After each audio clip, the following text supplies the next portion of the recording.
Red, White, and Radical, the podcast, is based on the book Red, White, and Radical, What Organizations Can Learn About Change from the Rise of American Conservatism. You can get it from the publisher Routledge and in Amazon and other online stores. Welcome to Red, White, and Radical, a podcast that explores how American conservatism has changed the world.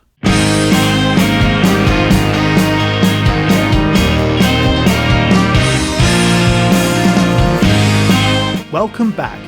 I'm Warwick Harnese, and in part 2, I'll be comparing the culture change methods that advanced the conservative cause in America. One is a rabble-rousing form of direct political action pioneered by suburban activists. The other is based on the assembly line principles of mass production and funded by business elites. So in this episode, I tell the story of how Suburbia became a national network of grassroots conservatism, from the Rust Belt to the Bible Belt to the Sun Belt and beyond. It's morning again in America. Today, more men and women will go to work than ever before in our country's history. With interest rates at about half the record highs of 1980, nearly 2,000 families today will buy new homes. More than at any time in the past 4 years.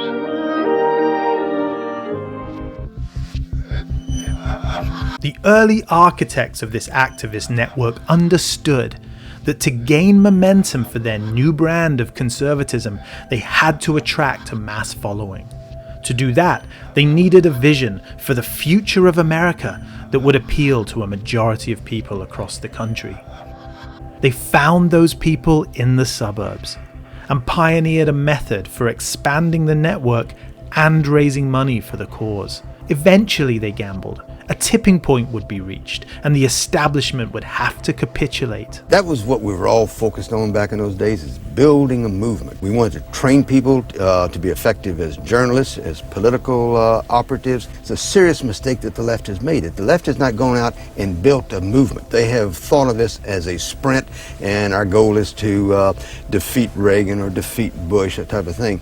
But the conservatives, early on, we thought of this as a marathon. We're going to be doing this for decades and decades, and we're about the business of building a movement. That's Richard Viguerie, one of those early architects of the grassroots conservative movement. More commentary from him throughout the episode. Their idea wasn't original. In the early 20th century, communist revolutionaries and labor leaders had proved the method time and again.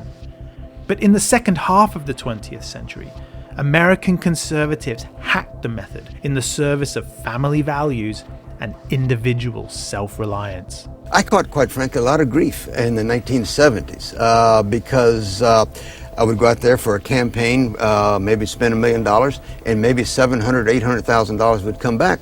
And the national media was saying Viguerie is ripping off the conservatives, as if they cared. But I understood something that not a lot of people then and now in the nonprofit community understand, and the left didn't understand it then, and I think the Democrats are beginning to get it now, and that's lifetime value of a donor. Every successful business person comes into this world understanding the lifetime value of a customer. Amazon is Amazon, and AOL is AOL because they would go out and spend $1 and bring in 20, 30 cents, knowing that over the next 3 or 4 years that they would make that up as a loss and have a profit from those customers for years to come. And the same for the conservatives. Again, I was building a movement, and while we might have lost $300,000 on a mailing, within 6 months or a year that loss would be made up, and those people would support that cause and organization for years and sometimes decades to come. And our purpose many times, if not most of the times, was not fundraising, but to pass legislation, to defeat legislation. It was a blockbuster move. The grassroots conservative movement helped stem the tide of liberalism in the 1970s, convert baby boomer liberals to Ronald Reagan supporters in the 1980s, and set the course for the libertarian takeover of the Republican Party in the 21st century. But why exactly did the fever dream of radical conservatism take hold in suburbs across America? To find out, we need to answer 3 questions. What attracts people to the suburbs? What made Suburbia a hotspot for conservatism? And how was the grassroots method of conservative activism established? And how is it sustained? To understand the appeal of the suburbs, I think you have to appreciate just how daunting the Great Wide Open is in America. A few years ago, my wife and I found ourselves in the tiny town of Fallon, Nevada. Fallon is at a crossroads of Route 50, which runs east to west across northern Nevada and into California, and Route 95, which goes north to south from Lovelock to Las Vegas. The Nevada portion of Route 50 is nicknamed the loneliest highway in America, which tells you something about Nevada. Apart from Las Vegas, there's nothing there.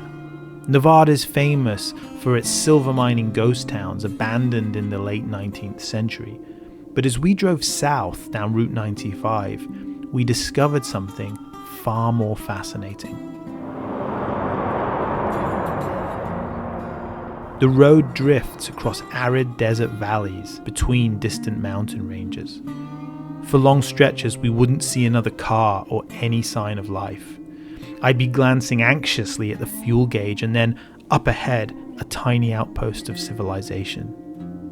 We'd pull into the one-pump gas station to fill up the car and find ourselves exploring an abandoned motel next door. Peering through the grimy windows, you'd see a room frozen in the sepia tone of the 1970s. Beds still made, rotary dial telephones on the bedside table, bulky TVs with convex screens and wood casings still plugged into the wall. It got even creepier. Behind a threadbare diner, I found a crumbling shotgun shack, the wood dried to kindling by the baking sun, and the floor littered with snakeskins and children's toys. It was like one day, not that long ago, the owners just upped and left to seek their fortune somewhere else. Which they probably had. Nevada's empty because the land is harsh. Sometimes the government builds a prison, like the correctional facility at Lovelock where O.J. Simpson was an inmate. Or the military sections off huge swathes of nothingness to serve as testing ground, like the infamous Area 51 in Groom Lake. Or a corporation builds a campus, like Tesla's Gigafactory near Reno. When that happens, a mini economy will bloom like wildflowers in the desert. But what big government and big business sometimes provide, they can just as easily take away. When roads are rerouted or factories moved offshore, the economies die, hence the abandoned motels and burnt-out houses. In Nevada, you can viscerally appreciate the appeal of the suburbs.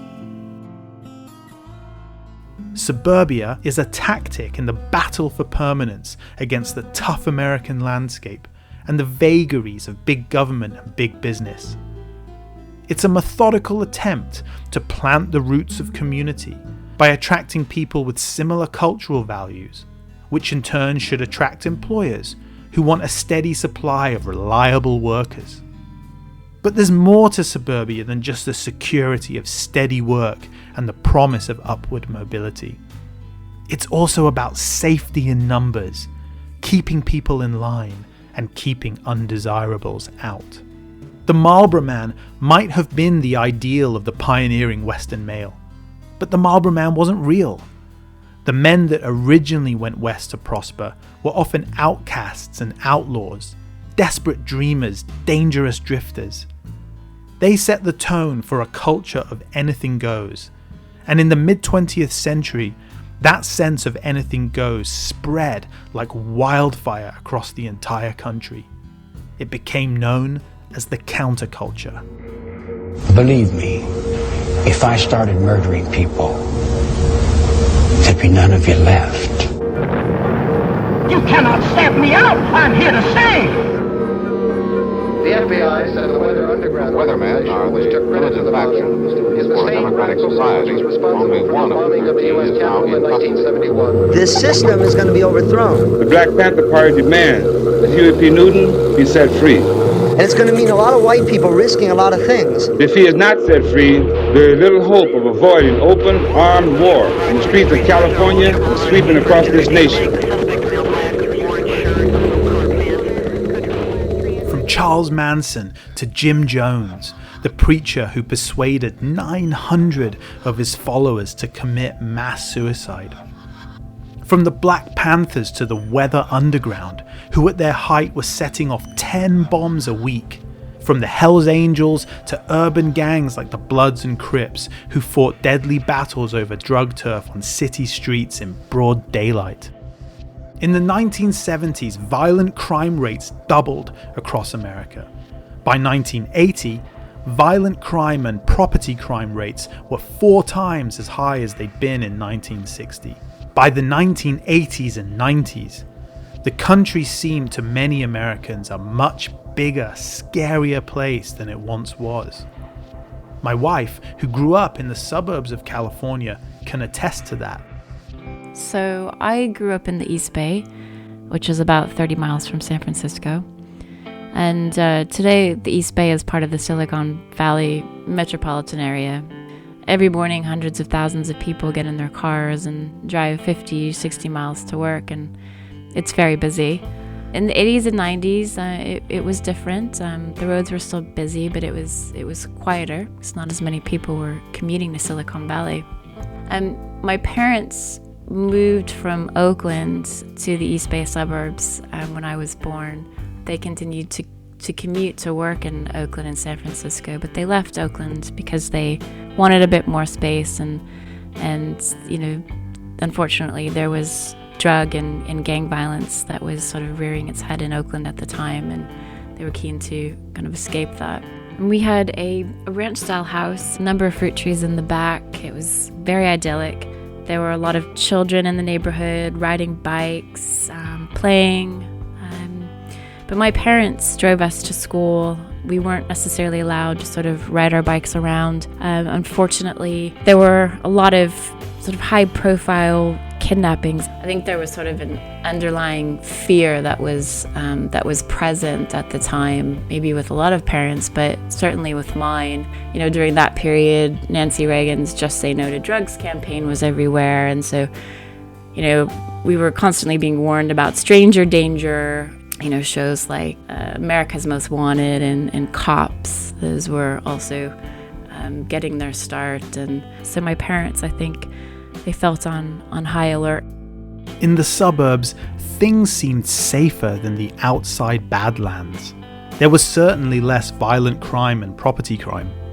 Suburbia was calmer, normal, just like the days of old.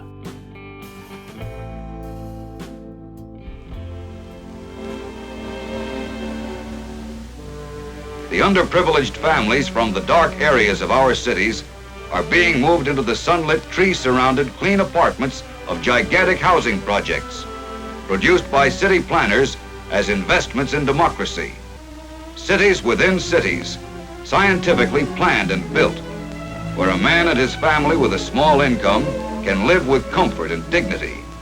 2 massive demographic shifts shaped America in the 20th century. The Great Migration of Black Americans from the rural South to city centers all over the country. And white flight, the departure of white Americans from city centers to the suburbs. The 2 patterns, of course, were closely connected. For many middle-class whites, suburbia was a solution to the excessive permissiveness and violence that they associated with the counterculture and inner-city housing projects. In the 70s, a changing economy created more white-collar jobs. Jobs that really could only be taken by whites who'd benefited from a level of education that was denied to most blacks. Local business groups lobbied fast-growing companies to relocate from city centers to the outskirts, so white-collar employees could easily drive to work from their suburban homes. And sprawling suburban developments made it possible to legally exclude undesirables. Residents of suburbia learned to articulate their feelings about race through colorblind language that emphasized the importance of meritocratic individualism.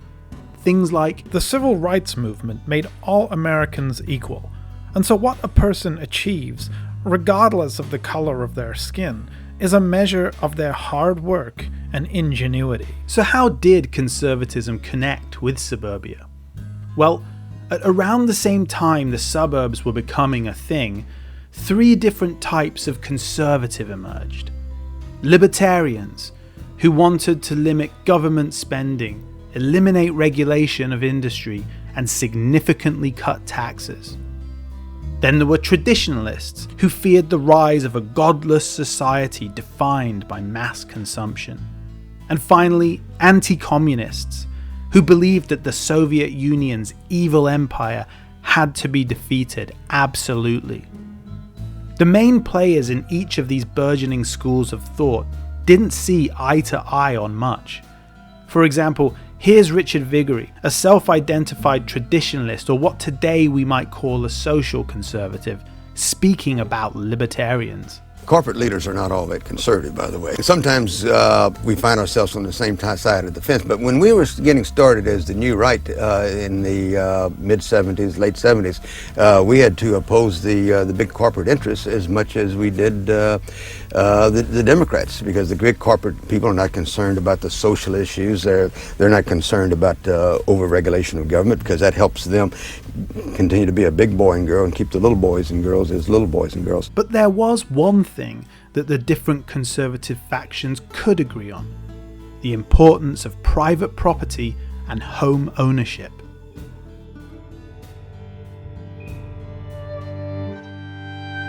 And when they pictured honest Americans working hard to build a family home, they saw it like a Norman Rockwell painting, a fusing of cultural sentiments to pastoral landscapes that created this powerful vision of an American Arcadia. The backdrop was partly the South, which was religious and old-fashioned, partly the West, which was pioneering and freedom-focused, and partly the Midwest, which was down-to-earth and community-oriented. They called it Middle America. And where else could these 3 regional cultures be combined into a single mythical geography of Middle America? Suburbia was the natural home for a unified conservatism. The principles of this unified conservatism were enshrined in a short manifesto drafted by a young newspaper editor called M. Stanton Evans on a plane en route to Connecticut. That was in 1960, when Evans was flying to a meeting of the Young Americans for Freedom at the luxurious estate of William F. Buckley Jr. Buckley was a debonair intellectual who became American conservatism's first media star. The final version of Evans' manifesto became known as the Sharon Statement, after the name of the town where Bill Buckley lived. It consisted of 5 simple principles. 1. Individual freedom and the right of governing originate with God. 2. Political freedom is impossible without economic freedom. 3. Limited government and strict interpretation of the Constitution. 4. The free market system is preferable over all others. 5. Communism must be defeated, not contained. The Young Americans for Freedom publicly claimed a membership of 25,000 fervent conservatives. In fact, they had about 1,200. So founder Marvin Liebman hired a newly qualified lawyer from Houston, Texas to recruit lots more paying members. That was Richard Viguerie, and he turned out to be a communications genius. I went with Young Americans for Freedom in the summer of 1961. I was a green kid from Texas. I didn't know nothing. And I just was kind of thrown into this organization that had $20,000 in debt, 1,200 members, so to speak. Had a lot of publicity, but we didn't have a lot else going for us. And we were kind of a pet project of Bill Buckley in those days. He monitored us very carefully. And when I interviewed for the job, my boss, Marvin Liebman, who was He was the advertising agency, so to speak, that had the Young Americans Freedom account. Showed me his mail room where he kept maybe 20, 30,000 donors on 3x5 index cards who had given $100 and how often and that type of thing. And Brian, God is my witness, it was like a duck. Like I was a duck that was 2 or 3 years old and had never seen water. But I knew what to do with that. I was just saying, my gosh, where's this thing been all my life? And so I just fell in love with the whole marketing and direct mail process. And it wasn't very long after a year and a half, I said, please relieve me of all duties except marketing and mail. Let me just focus on that. Traditionally, direct mail was marketing in the form of a letter addressed personally to the recipient, asking them if they'd like to buy a product or magazine subscription or pay to enter a lottery.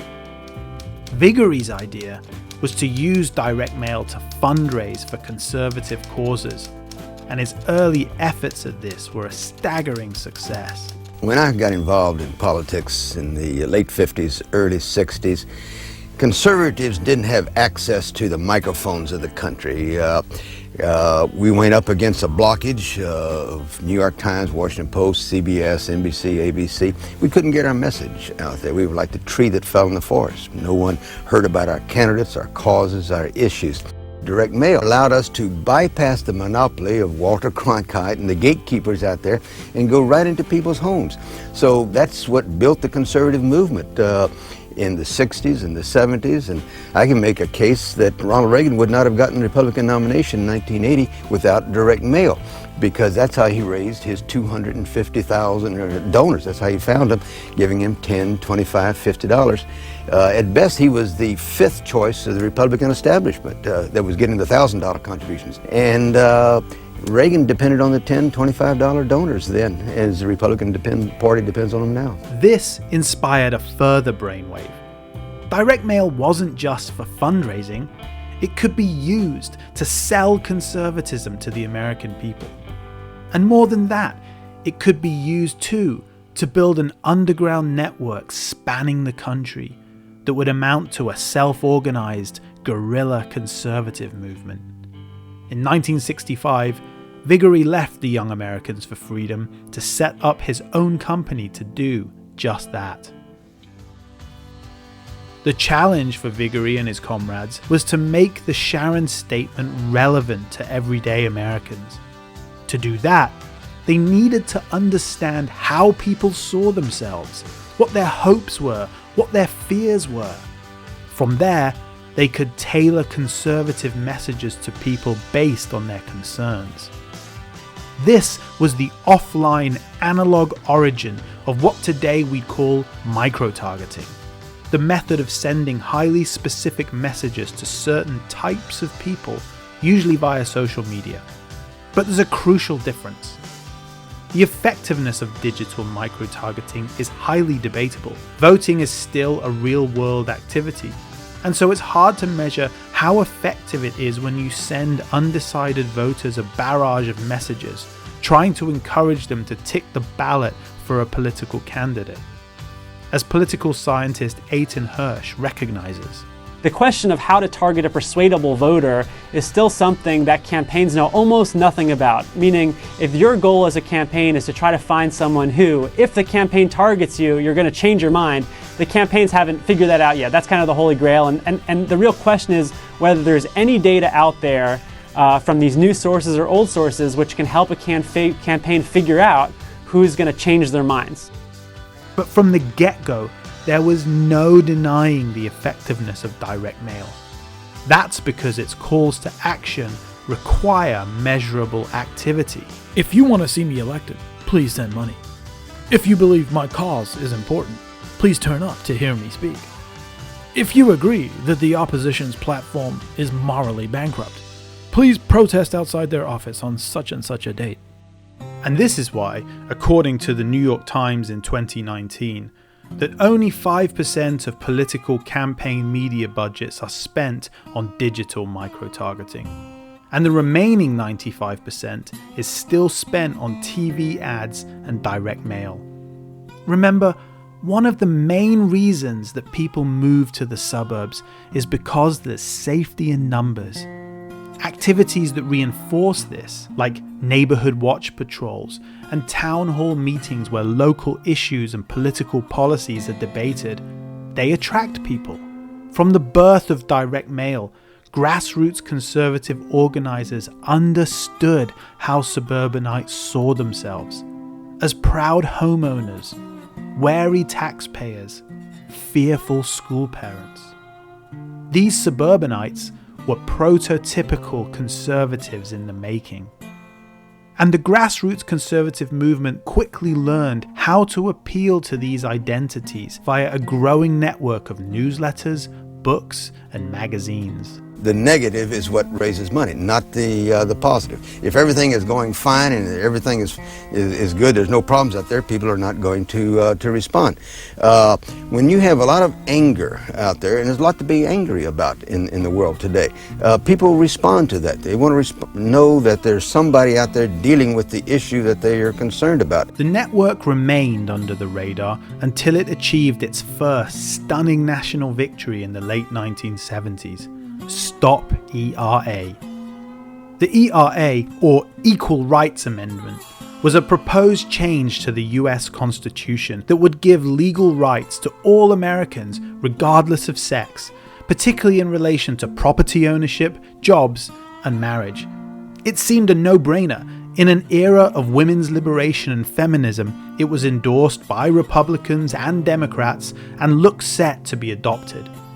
Then, along came Phyllis Schlafly, a one-woman conservative dynamo who organized the Stop Taking Our Privileges campaign. We reject the anti-family goals of the Equal Rights Amendment. The American women do not want abortion, they do not want lesbian privileges, and they do not want universal child care in the hands of the government. Schlafly came from the same grassroots conservative network as Richard Viguerie and understood the mechanics of campaign coordination. Like Viguerie, she knew a hell of a lot of conservative activists across America and was an equally brilliant influencer, as historian Rick Perlstein acknowledges.